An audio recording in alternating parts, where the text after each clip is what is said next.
Sub rail স্টেশনের ১ নম্বর প্ল্যাটফর্মে কোনো ছাউনি ছিল না।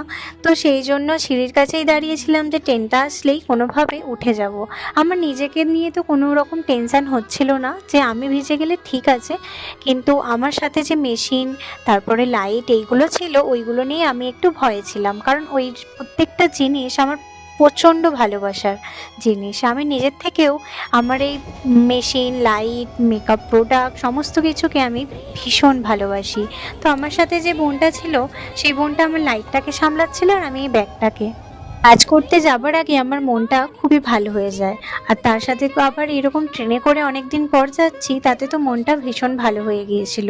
কিন্তু তার সাথে সাথে একটা টেনশনও কাজ করছিল, ঠিকভাবে পৌঁছাতে পারবো তো, আমার জিনিসগুলো ঠিকঠাক থাকবে তো।